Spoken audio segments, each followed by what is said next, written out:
Welcome back to another episode of Diabetics Doing Things. We are telling the amazing stories of people with diabetes from all over the world. It's weird to me that you haven't been on the podcast yet, Matt, because you and I have been friends in the diabetes community now for many years. So when I discovered you hadn't been on the podcast, like it just in my brain you already had. So welcome to the show, Matt Tarro, and I see Forrest back there in the background, your diabetes alert dog. Welcome back to the show, man, or welcome to the show. Yeah, thanks, Rob. I appreciate it. Excited to be here. Forrest shares that excitement on this Monday morning, so excited to get into it. There are so many amazing people living with diabetes who are doing things, Rob. You are doing such a wonderful job. You've got a lot of episodes, but like, dude, you have a long way to go. So there's a lot of amazing people still to get to. So shout out to all the past guests, future guests here on Diabetics Doing Things. Excited to get into it. Fun topic Yeah, today, huh? big fun topic. So you were actually but well, before I wanna touch on that thing, there are so many people doing amazing things with diabetes. Yeah. We have unlimited IP that we could tap into on this show, and I think, recently, one of the challenges that we've had is, like, we have not enough time in the day to record all these great stories, so, like, getting more buttoned up and more disciplined on our team on how we make sure to make people feel seen and make people feel heard and, like, have enough space for everyone. So, as you guys know, if you have reached out to try to be on the podcast and we haven't gotten to you yet, it's not personal. We're working through it, and we wanna give more opportunities to people to be on the pod. So, You can also the text Rob if you haven't. His phone number is 4 yeah, exactly, and a lot of people do have my phone number if you've emailed me. I realize that's in my signature now, so I got a call from someone the other day. I was like, "Oh, okay, yeah, you have my phone number." get So, yeah, yeah. you I wanna give you, before we get into your story, huge props because live in Denver now. Our paths have crossed over the years on multiple, patient advocacy councils and, with Bolus Maximus and, working with Beyond Type 1 in the past, and you showed up for us big time. I just wanna give you a huge shout out for the work you did for us on Diabetes Legends. You showed up with your whole video rig, with your DJI or DJI Ronin. You're walking around. You got amazing shots of the camp that we now have forever. So, what was a really amazing Saturday for people with diabetes, you captured for us. And I'm so grateful for that. And I appreciate you giving up your time for that. So, during that trip, you and I were headed to the JDRF walk for the JDRF Mountain West chapter. And Mhm. you had made some things and you are a creator and an artist. I want to get into your journey as well, but you were explaining to me something about being on state insurance, and in the state of Colorado, there's a cap on how much money you can make to be eligible for the insurance coverage, which allows you to access your insulin and diabetes supplies accessibly. So we're going to talk about that. That was the impetus for today's episode. But before we get into that, I want to hear just a little bit more of your story for the guests, like your journey and diagnosis with type 1 diabetes, even moving from Rhode Island to California, and now in Denver, like you're overlanding. There's a lot of really interesting diabetes centric topics we can talk about. And even though we're only going to be here for an hour today, I think we can cover a lot of that ground pretty quickly. Yeah, definitely. I appreciate it, Rob. Thanks for the shout out. It was super fun to do that with the Diabetes Legends, events and young people coming to play some basketball and learn some, particulars for their future. So, I appreciate you, allowing me to be a part of it. But I also think it speaks to the larger conversation about creators and people who do have this talent, right? So, I grew up as an artist. I was diagnosed with diabetes at 16. I've always had I've always been, pun intended, drawn to art in colors, shapes, lighting. It's always been something that really fascinated me, but it also was something that my father bestowed on me as a father, son, and all of his children were around, but not every one of them picked up a camera like I did. So I had that with my father, and he always took 8 millimeter videos back in the day. I grew up very privileged in the state of Rhode Island. My father was a physician and my mother was a nurse. So coming from a place of privilege, I had an opportunity to get my hands on cameras when I was younger and where other people didn't have those things. My father used to bring his portable television to places that, like, it it was like it's the size of like a boombox, and it had a tiny screen on it. Like he brought places. We And that I relate to that, especially, like, I also come from a place of privilege, and my dad loved emerging technology. I share that with him, and we had a portable television with a VCR built in, and it was, like, about the size of a cooler, but we would, like, on road trips, like, put it in the car, like, on the little center console of my dad's, like, Suburban, and we could watch yeah, videos in the back seat. It was, like, the peak of luxury.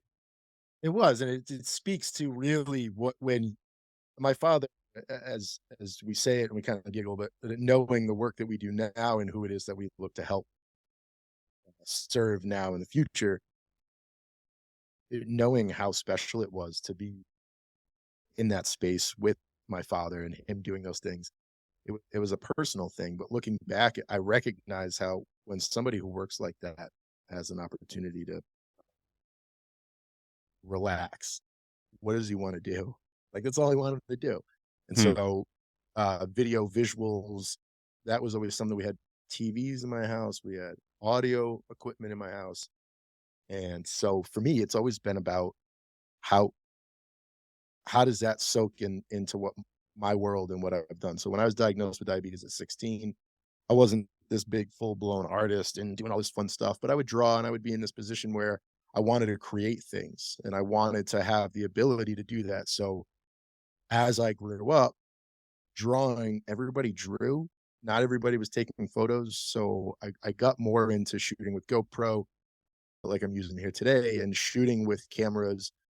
Actually, the first camera I shot with, the first GoPro I have right here, didn't even shoot 1080p. The highest frame rate was 30 frames at 960. So we've come a long way, baby. And knowing that that progression takes time, what I was able to do was I focused on the things I was able to get my hands on first. And so that was cameras, and the audio kind of came later, where I'm at now with the podcasting with Brandon, stuff we've done in the past. We plan to do more in the future, coming back at it. But really, I it's to my father and to all our fathers, right, who had those things in their lives that ultimately now we see the visuals, the elements that people really find there's a lot of money behind that stuff.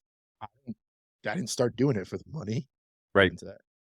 I did it because that's something that I felt comfortable doing and I really enjoy doing. So that has really been that was my foothold in video production. And then from there, right now, it's really been in the last couple of years about painting. So personally, I'd always been drawing, but I really never had an opportunity to use spray paint. I lived in Los Angeles. Uh, First of all, shout out to Brandon A. Denson. But he came to visit, and while I was in Los Angeles, I was like, man, let's go over to these Venice walls. Like, let's paint real quick. That was my first time doing that. He was there. Josh was also there. Shout out Josh. We had an opportunity as a group to do something, and I found that like we were all shooting cameras, like nice big, with our big Sony and Nikons, and I'm like, "Ah, I gotta paint this wall." I had never done that before. So at that time, I really needed some people around me to make me feel comfortable about what I was doing. And then all of a sudden, my public projection of my art became like a much bigger piece of who I was. That was like, living in Los Angeles, 2014, 2015. I'm making videos, I'm up online, feeling good. My confidence as a person was growing. My diabetes was like, all right. But my confidence as a creator started to grow. And then ultimately, in the 5 years since, that world and the diabetes world has really merged to a place where like-minded individuals, ourselves, shout out to Eric Dowds, who lives, pretty much down the street from me now.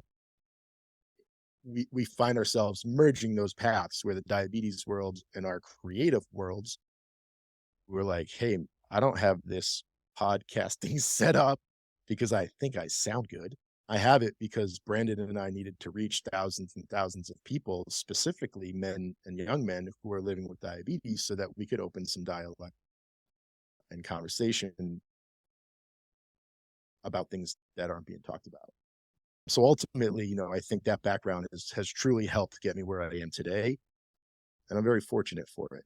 It's not something I take for granted. I'm very thankful, and I want to give back in that way as well. Well, I'm glad you said that because there's a couple things I want to pick up on. A is like the importance of community with creators. You mentioned Brandon, you mentioned Eric, also friends of the pod, friends of mine in real life. And also like the evolution of a creative is not always linear. And I think you especially, and this will feed into the transition of what we're going to talk about today with access and access for creators, is that you have been on both sides of this. Like right now, you are very much, I would characterize you as an artist. You're a full time artist in that your work is at Matt Tarro art and design and photography and videography and overlanding. And you check in and punch your timesheets there every day. Uh, in the past, though, you have been like very much at like big tech companies or at large media companies and like very much like a more traditional, quote unquote, traditional career path to help with like, your income more consistent and probably, a higher rate because like tech companies and, big companies, it's like that career path, corporate America. You also get the insurance coverage aspect of it and like the career growth. But I think something that I've observed, and I don't want to speak for you, but it seems as though those types of environments, while in the short term provide you with the things that you need to live, they also take away some of that improvisational freedom that allows you to be the creative that you are. Yeah, I think the way people use the pun, it takes the rug out from under you, right? It eliminates a little bit of your flow, your ability to do things and just kind of go with it. So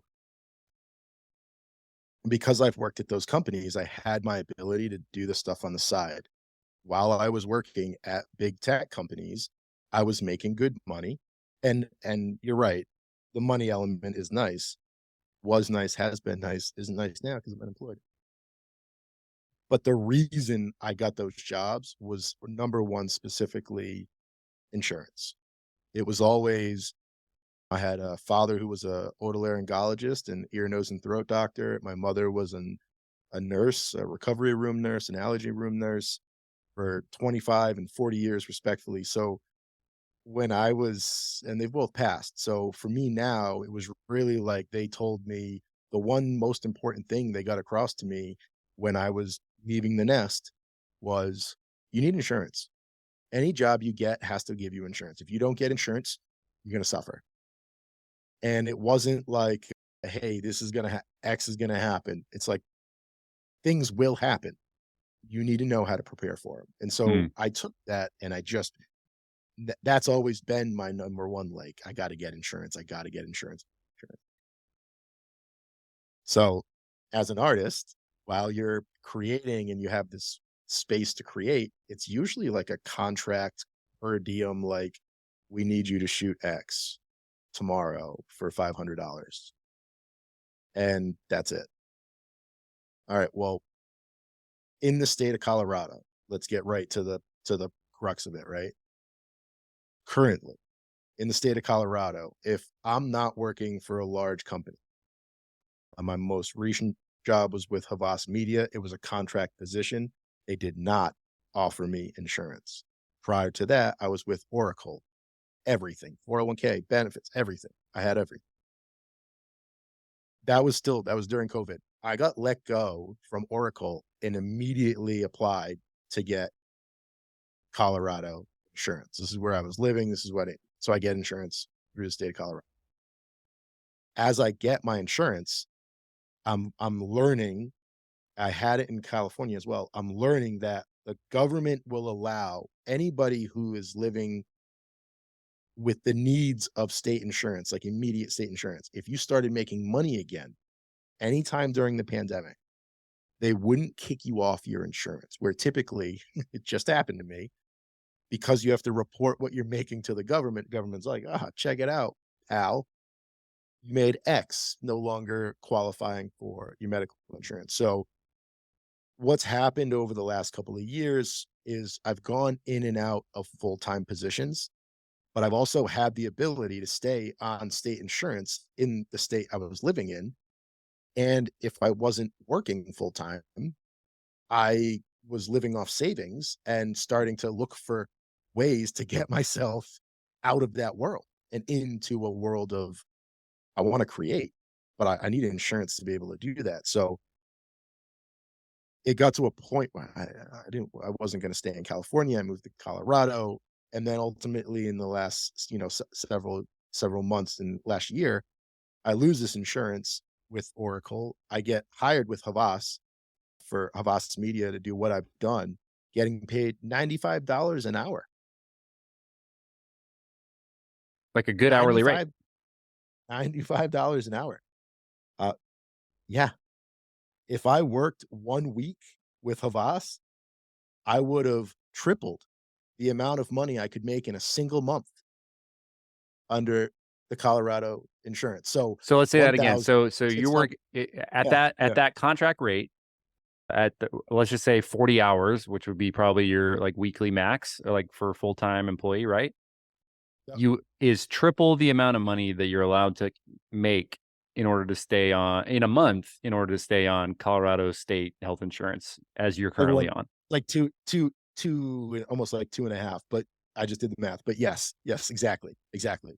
So just to put the numbers in perspective, what I'm saying is for a single week, and this is what I'm worth, right? What I do, where I've worked, my experience, I'm worth $100 an hour. And so I say that to companies now, that's $200,000 a year. For 1 week of work, that's $3,800. 40-hour week, right? $95 now is 4,800. That's $3,800. You're only allowed to make $1,616 a month to be qualified for the state insurance in Colorado. Dude, for the year, that's under 20 grand. I'm trying to take contracts worth that. That's what I'm supposed to make in the entirety of the year. Well, and then you start to because not all chronic illnesses are created equal, right? You know, some people need or their medication needs are such that if they get kicked off of that state program that it wouldn't necessarily be a huge financial impact, although I imagine it's big no matter what.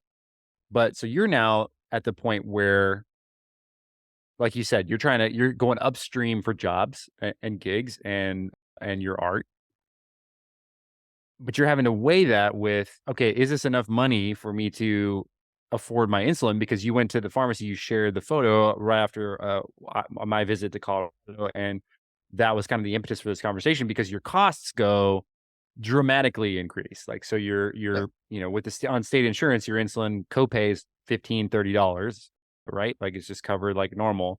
But then as soon as you cap that number, as soon as you hit that, the weekly work for Havas or whatever project that comes in at your rate, your insulin cost immediately went to $300 a vial, 4 vials, $1,200. yep, yep. And the overall price was 2,500 and like $60 for 8 vials of insulin. That's roughly 90 days worth of insulin for me.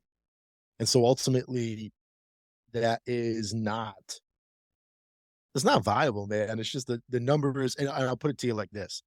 I live in Denver. I live pretty much downtown in about 5 minutes outside of downtown, but in an industrial area, my rent is $2,500 a month. I have a whole house, a two-bedroom house with a dog and a backyard. I have parking spaces. I live in a very busy area. I just that's a lot to pay. It's also I'm paying for my amenities. But Sure. where I am, you're familiar. Yeah. Where I am in the city is unique, and what I have in the space that I'm in is also unique. So having the backyard and the time, I needed that. I needed it because I paint 6-foot canvases with spray paint that I can't Right. do in my house. I need a space to do it in, and I kinda have the ability to do that. I only moved here because I could show them a paycheck from Oracle, which was similar, that's like 65, $75 an hour compared to what I was making at the next job. S The state minimum, or what's the minimum wage right now is like 13.50 or $15. I mean, there's no middle ground. There's no way for individuals to have the ability to live with a chronic illness comfortably and have to worry about extreme overstep and insight into your life from pretty much every agency, every facet of everything that's involved. Your job needs to know, you're gonna have to choose insurance with them, and then this is a whole separate conversation, but realistically, I have taken medical leave from work, from those major corporations. If you're hearing me right now, your ears are ringing. If you're working for a major corporation, look into medical leave for your type 1 diabetes. There isn't anything that says if you have type 1 diabetes, do this. What it's saying is if you need time away from the workspace, from your office, from your work to get paid. I've done it twice at 2 different companies. They will let you do it. Not only will they let you do it, they have to let you do it. I was gonna say it's not a let you type of Guaranteed. situation. You are covered. Your diabetes Yeah, is covered yeah, underneath those. yeah. Yeah. I guess language is important, always. I'm not a medical professional, but I can advocate for people that know living with diabetes is stressful. It takes so much time to really understand when you need it, how you need it. You need that time, like, either alone or with your doctors or, like, I took 10 weeks both times. One time I took 12 weeks, one time I took 10 weeks, paid time off. And was that So, under the short-term disability policy? FMLA, FMLA, yep. yeah, and it was all covered. I could take however long I wanted to. So, essentially, I was at MediaCom, and I was distraught. It's like 2016. I'm, like, creating, but I'm not doing it in a way where, like, the media agency I'm working with and I'm sitting down with, like, a C-level, a mentor, a true mentor and pioneer in the space of ad measurement and digital advertising. He's not a nobody. Shout out Joe Barone. I sit down with Joe, and Joe changed my life. I sat down, we sat across from the office, we sat at a bar, we had lunch, we had a beer. Joe worked in New York City. I went out to LA to transition the NBC Universal, maybe you've heard of them, business from one media agency to theirs. That's why I was hired. That's what I did. I went to Los Angeles, and then for like 8, 9, 10 months, I'm out here plugging away 50, 60. I'm just going crazy. I'm like, man, it's cool, but like, I need weeks away from an office. And he goes, you should do it. He goes, just go. He goes, take leave and go. And I was like, whoa, I could do that. And he's like, yeah, we'll do this and this. I hadn't, maybe I'd heard about it before, but like, I didn't know when the managing director of my team it says GTFO, pal, Yeah. and take your camera and go do it. Dude, that was how I changed my Instagram name, became The Drop, because the trip I took was 4,000 miles, 3 weeks, it was in the shape of an upside down drop. Like, all of that stuff, like, just changed how I decided I was gonna move forward, because I was like, "I wanna do that. I'm stuck here in the office, but I wanna do that."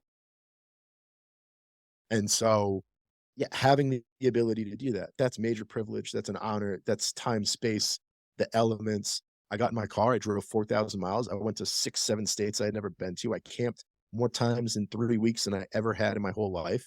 That was the beginning of this journey, it's all these maps on the wall. I've been to 26 national parks.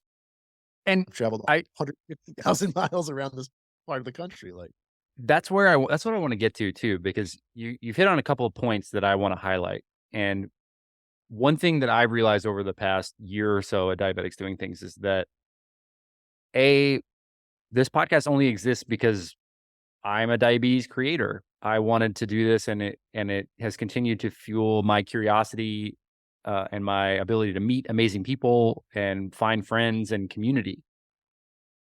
You are also a diabetes creator, and I think, in a way, like, a multi-hyphenate, and, you talked about photography, podcasting, art, painting, drawing, traveling, camping, mhm, storytelling.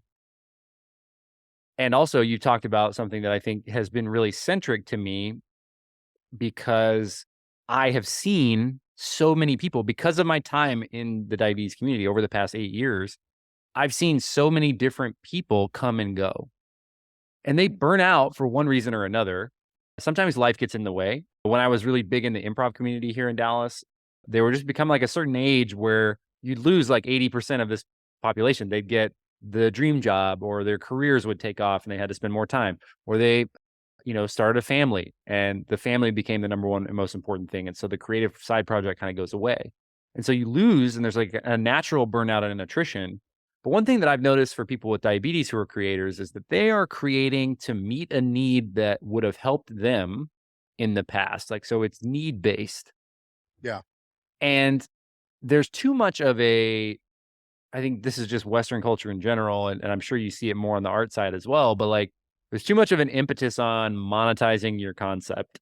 And like, because if you're going to spend a lot of time, you've got to be able to make ends meet. We've all got rent. The rent's due every month. They don't care if you're an artist. They don't care if you're winning a Nobel Prize, they want that rent. And so, especially in the West, like you've got to do that. You've also got the difficulties of insurance coverage, right? Like you're paying you and your parents talking about those things. That's what comes to mind for me. I talk frequently about what my doctors told me when I was diagnosed is any dream that you want for your life is still within reach as long as you take care of your diabetes.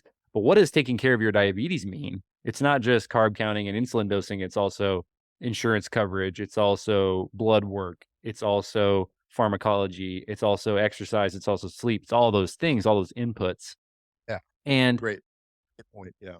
burnout is like a huge component of it. And so, for me, I think of there's a couple of creators in particular who I noticed and I missed because I was like, man, these people had amazing content. They had amazing vision. They had amazing momentum, and people were receptive, and still they burned out and still they needed time. So, because of all these things, so I think what I want to speak to at least a little bit is like your journey has not been particularly linear. You've been exploring, you've expressed curiosity, you've experienced burnout. So, what I want to know is in those moments where you had to advocate for yourself in the burnout phases, each one of those led to the next thing that you're doing. So how have you navigated that throughout, especially the last few years? Yeah. I think that's a great question. And the point in case, right? Something as simple as my G6 sensors are out. I have no more. I tried to use the G7 today. It failed within minutes. I took it off. Now I'm stressed because I won't have my link between my devices. And well, sure, I got to prick my finger for 24 hours, but like it's something as simple, as that. But anyways, pushing myself, right? So I take that trip and I go and do these things and I go, I want to do that more. I'm from Rhode Island. Shout out 401. But if you know anything about Rhode Island, it's tiny.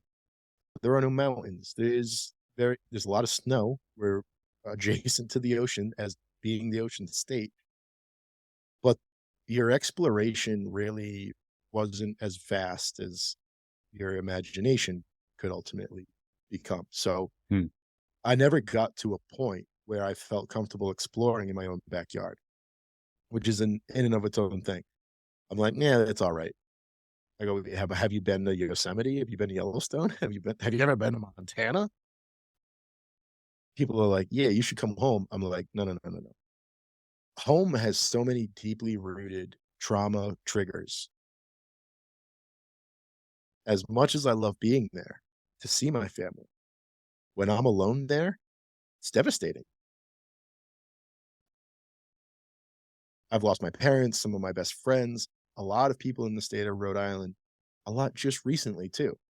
So outside of the stress of working a full-time job or having this and that, there's just these life things that we have to deal with that are never comfortable any which way it gets shaped up for whoever it is, no matter where you're from. You need time, you need space. You're supposed to be grieving. Our grieving process, if it was any better 15, 20 years ago because of the lack of screens, we're at like basically no time now, right? And again, a whole other conversation. But people don't take time for themselves. That's what I was doing. I was getting in my vehicle and just driving and crying on the road And you're like, "It's beautiful," but I was so upset. And those things started to come together and go, I can have a really good time of it if I take care of the things I need to and then get out and do these things. I So, I wanna echo yeah, that yeah. because I will also give you a compliment. Your grief journey helped me on mine, and, just being able to have lunch in LA a couple years ago, shortly after my dad had passed away, and, talking about just openly talking about your trip from Rhode Island to LA driving cross country, as well as, like, the trip that you and your dad took, and, some of the ways that you remember him very similar to the ways that I do. It sounds like, our dads are probably on some cosmic podcast right now laughing about us. But I think you mentioned something really interesting, and this is something for my grief process that was really eye-opening, and it's difficult to experience until you experience it. It's difficult to get the handle on, but there comes a time where people can't grieve for you anymore, and they have to move on. Like, I remember I was getting requests for client deliverables at a certain point. The rent was still due 6 short days after my dad passed away, and Yep. while people have grace for you, there is an expiration date on it, and I think you're right. Our sort of default in the West is to fill our time and fill our grief hole up with something else, probably work, or, and we don't really give ourselves the time to really mourn. And it's just sort of our culture right now. Like, we're just not as practiced, and it's not as healthy. And like, some of the habits that we've built up are whether they're screen related or otherwise, just we just don't mourn very well. We're very uncomfortable with that part of ourselves. And like you said, you still got to manage your diabetes. You still got to go to work. You still have all these other responsibilities. And like, being a human is hard. And there's just, especially in today's, very modern world, on the screens connected to people, there's so many positives, but there's also a ton of negatives. Yeah. And, I think like what I'm hearing from you is we don't see that necessarily in the paintings. We don't see that in the t-shirt designs. We don't see that in the cool overlanding videos, but that is Well part of your artistic journey. well, the painting ultimately, and this is how I would explain it to my family, I go, "My family really hasn't been around me physically just to that point here in my space in Los Angeles and San Diego to watch me paint all of these things, where they are an emotional like, this is just 2 days old, right? This thing right behind me with some butterflies. I call it broken. I call it broken even though there's a full butterfly because there's all these wings. But ultimately, I my interpretation of where I am in the world ultimately ends up on a lot of the canvas in my house. However, it's not very easily understood by people to be like, "Oh, yeah, depression. Look, that's not how it works." So yeah, yeah, the point. I do want to plug really quick 2 things. One is the thought of and it comes from my time with the therapist. She recommended that I get a handbook. It's called the Grief Recovery Handbook. The 20th anniversary edition came out more recently. You can look it up. It's by Russell Friedman and John W. James. Um, it's the action program for moving beyond death, divorce, and other losses, including, how about this? Health.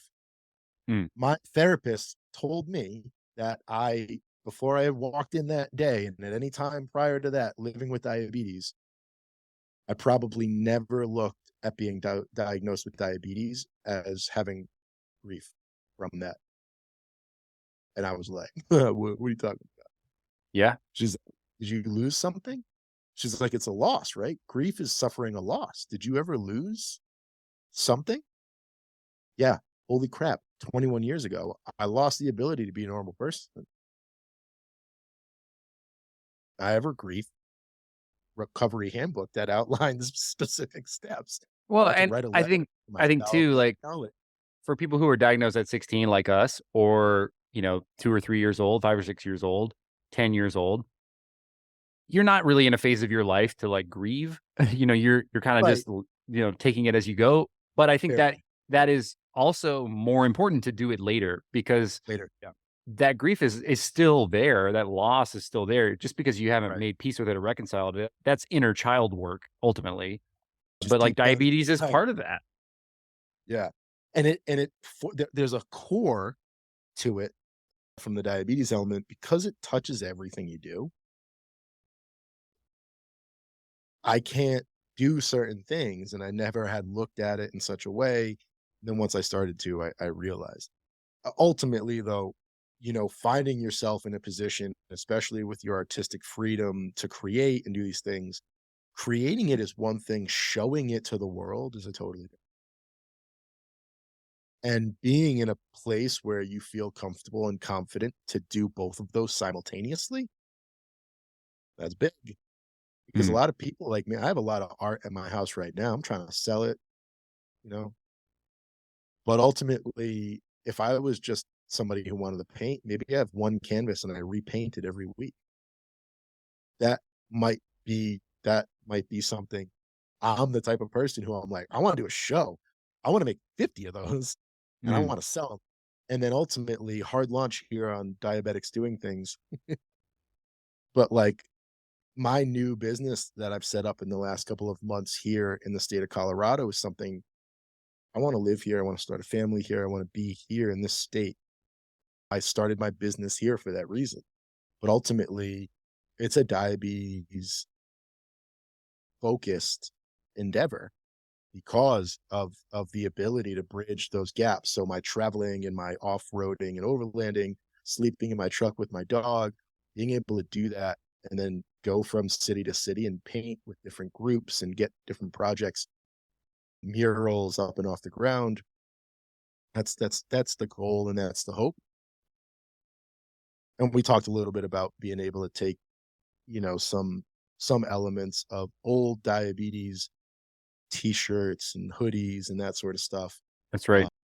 and that's definitely going to be the first project that I put together here in the beginning of 2020.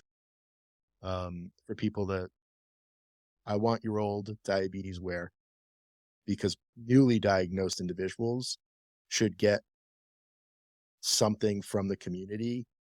We're gonna put some new design and screen print something new on it and get it in the hands of people who are being diagnosed. More on that to come. But ultimately, being able to get your creative turnout, what you're doing back into the community, it was just something I was able to do because I could put a camera in my face with like Snapchat, Instagram, and then ultimately it's like we need sustainable goods. We want to do things that mean more than just, hey, a brand paid me $1,000 to post something for them for the weekend.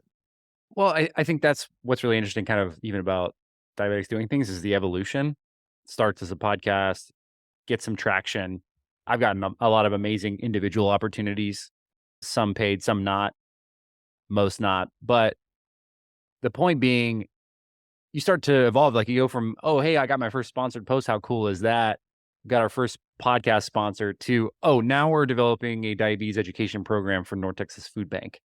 It's like, Yep. okay, well, those aren't exactly one A to B type destinations, like you have to learn so much in between. So I would encourage somebody if like, even if you don't know what your idea really is yet, keep going and keep hacking away at it. For an artist, your work is never done. There's no perfect painting, right? You're always a work in progress, always continuing working.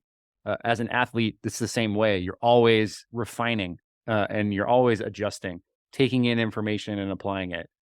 So what I would say is that there would be no diabetes community without diabetes creators, and there is no one particular discipline that you have to be in. Right. And while your parents were right, like insurance coverage, like those basic Maslow hierarchy of needs, shelter, food, coverage, we need those in order to self-actualize, in order to realize our like truer purpose, to be able to find that output. And hard launching again, we talked about the creator collective that we're building here at Diabetics Doing Things. That's what we're trying to look to do is to provide some more of those resources, provide some more opportunities, provide more of that coverage so that we reduce that burnout. Because I believe the next great diabetes innovation is going to come from somebody like a diabetes creator who just doesn't have the Yeah, resources totally. yet to pull their idea. yeah, and bring it to life. Well, I think asking the community to go back into their own world and own life and ask the right questions and prompting them to do those sort of things through visuals, through art, through audio, all of in person, any way you can. I second that. I wholeheartedly agree you should be doing more. The one thing too is like we talked a little bit about this. You kind of get that burnout phase, and then you're like, I've done this for so long, for like so many people, for what am I doing? And especially on a platform like Instagram, it doesn't at Snapchat. I used to work at Snapchat. I, I would, if you search the word diabetes on their platform, you would just get tons of snaps with the word diabetes and photos of like milkshakes and treats and candy or someone Inherent drinking stigma. donate. 100%. It's what drove me from that company. Maybe we had a parting of ways, but I left the media world. I left the media agency world because I was expected on a Sunday afternoon while I was trying to move. The Kardashians, oh, right, them, were doing a photo shoot. So my responsibility to get something to where it needed to be had to be done by a certain time. Never met that deadline. And especially when they chose to do that. So I'm trying to move in Los Angeles from Marina Del Rey to Santa Monica by myself.